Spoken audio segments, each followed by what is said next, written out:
Welcome back to the deep dive. You know, that time of year is rolling around, and we all start looking for that perfect blueprint for the holidays. Yeah, something to make it all less stressful. Exactly. We're not just looking for recipes, we're looking for a whole playbook.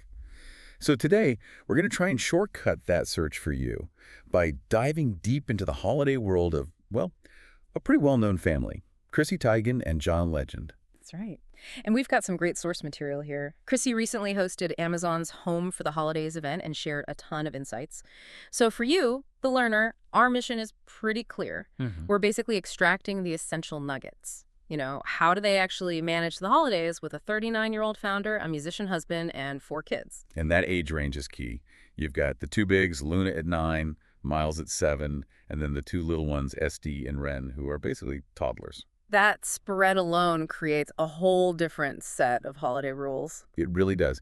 And we have to start with, I think, the biggest surprise, the culinary bombshell, really. Oh, yeah. If you, like most of us, think Thanksgiving is all about that big, perfect turkey in the center of the table, well, think again. The Teigen Legend House. They don't do it. Nope. No traditional turkey. And that one decision, that rebellion, really says everything about their whole philosophy. It's all about creating their own traditions instead of just, following the norm. So everything from where they celebrate to what gifts they give is driven by these really specific personal preferences. Exactly. Okay, so let's start with the where, the logistics. I mean, 4 kids, 2 toddlers. Where do you even begin to plan something like that? Well, the location is actually a strategic repeat. They're going back to New York City. Again, okay. Yeah, she said they loved it so much last year because it just was so beautiful. But it's more than just aesthetics. It's a really smart logistical move for managing the family. That's the interesting part, right? Most people would think hosting at home is easier. But with that age gap, home can actually feel a bit like a trap. It really can. I mean, think about it. The 9 and 7-year-olds need to be entertained, but the toddlers need their nap schedules. Right. And according to Chrissy, the big advantage of NYC is, and I'm quoting her here, the breadth of things to do here for all ages of children. So you can split up. The older kids could go ice skating or see a show, while the little ones have a quiet walk in the park and then head back for a nap. Precisely. It lets them segment the family experience without anyone getting bored or, totally exhausted. It shifts the burden of entertainment from the parents onto the city itself. The city becomes an asset, not just a backdrop. That's smart. It's a realization that quality time means everyone is actually having a good time, not just surviving in one place. Okay. So, location. Sorted.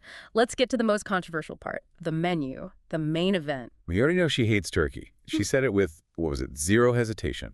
A bold statement for a cookbook author, but a very honest one.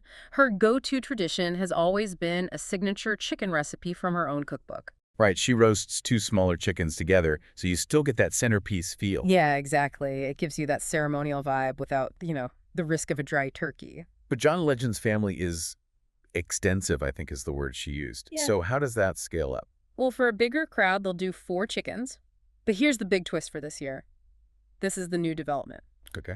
John just bought a smoker. A smoker? Wait a minute, that's a total game changer.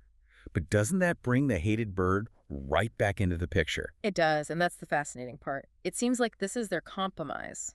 Chrissy suspects, and this is her thought, that John is going to take over the turkey duties. Ah, so it's a division of labor. She doesn't have to cook it or deal with it. Exactly. She maintains her personal aversion to cooking turkey, and he gets to play with his new toy. It's a really smart solution, actually. It shows you can let a loved one embrace a tradition, even if you personally dislike it. So the takeaway for you, the listener, isn't just skip the turkey. It's more like find a way to delegate the parts of the tradition you genuinely can't stand. Precisely. The celebration stays intact, but everyone in the kitchen is happier. Now, even with that main course rebellion, there have to be some anchors, some non-negotiables. Oh, absolutely. There are 2 sacred side dishes that have to be there every single year. Let me guess. One of them is John's mac and cheese. His beloved mac and cheese, yes. And the other is her mother's scalloped potatoes. Those 2 dishes are the constant. They ground the meal in family history no matter what else is on the table. That makes sense. It's the stability. Okay, let's move from food to gifts. This is where it gets stressful for so many people. I mean, what do you buy for John Legend? You'd think it would be impossible, right? But Chrissy insists he's incredibly easy to shop for. Really? Yeah, and this is such a good insight. We tend to think high achievers want complex, expensive things. But she says for him, it's the simple things that always win.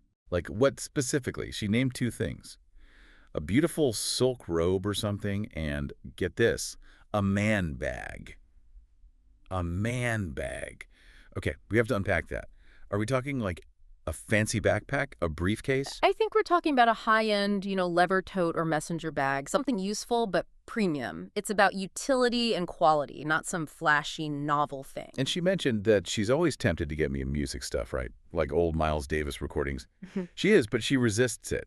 Because in her words, he's a simple dude who likes simple things. The lesson here is so clear. Don't confuse someone's professional success with personal complexity. A simple upgrade to their daily comfort. That's a great takeaway. But the best gift, the one that really gets to the heart of their family, is the one John gives her. Oh, this is the most amazing detail. He makes her a personalized yearbook every single Christmas. And it's not a small thing. She said it's like 3 inches thick. A proper coffee table book. It is. And it's filled with their most beautiful photos from the year. And what's so fascinating is that many of them are just cell phone photos. So it's an act of curation. It's a total rebellion against our digital world. We take thousands of photos that just live in the cloud. He takes the time to turn those fleeting moments into a physical, tangible object. The value isn't the cost, it's the labor. It's the act of preserving their memory. Exactly. It connects right back to the mac and cheese and the potatoes. The most beloved traditions are the ones tied to personal effort and shared memory. Intentionality over convenience. I love that. Yeah. Okay, let's shift to decor, because Chrissy has some very strong opinions here, too. She really does. We know it's an all-hands-on-deck operation, and that Luna, who's 9, is really into it because she loves crafting. Yes, and they have a favorite craft. The gingerbread houses that you don't eat, the structural kind, the ones for display only. The ones made with frosting mixed with glue? Yes. It's all about participation and having fun making something, not about creating some perfect edible masterpiece. But this is where her hard lines come in, the big vetoes. Yes. First is the plant veto. She has an intense dislike for poinsettias. Hates them. But the really deep insight is her color aversion. This is her red line, literally. She finds the color red in her home to be really irksome. Which has to be incredibly difficult during Christmas. I mean, the whole holiday is red and green. It is, but she has one exception, and it tells you everything about her aesthetic. She says she can tolerate red only if you go full on with it. It's like a very big Christmassy look. Yes, it has to be total commitment, almost theatrical. Otherwise, if it's just a few little red touches here and there, or God forbid a poinsettia, she finds it jarring. It's either intentional drama or quiet neutrality.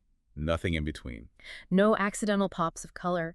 It really shows how central her home aesthetic is to her comfort, and she's not willing to sacrifice that for a holiday norm. Okay, so let's pull all these amazing nuggets together for our listener. We've really laid out a blueprint here for building your own traditions. Yeah, the key themes are intentionality and honoring your real preferences. For logistics, they choose a location based on flexibility in New York.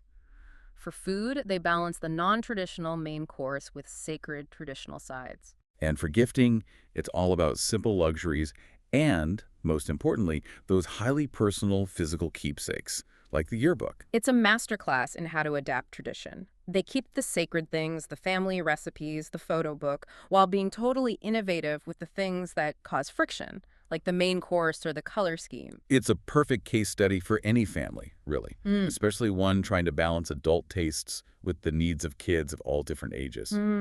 So we've seen how Chrissy Teigen's personal quirks, like her strong aversion to the color red, shape their entire holiday. Which brings us to a final thought for you to mull over. Yeah, this is a good one. Beyond the obvious things, what overlooked color or item or even a smell might be unintentionally annoying for you or your guests during the holidays? What's your personal red line? And how might understanding that seemingly small aversion actually help you plan a much happier holiday next time? That's a powerful concept to think about. It is. Thanks for taking this deep dive with us. We'll catch you next time.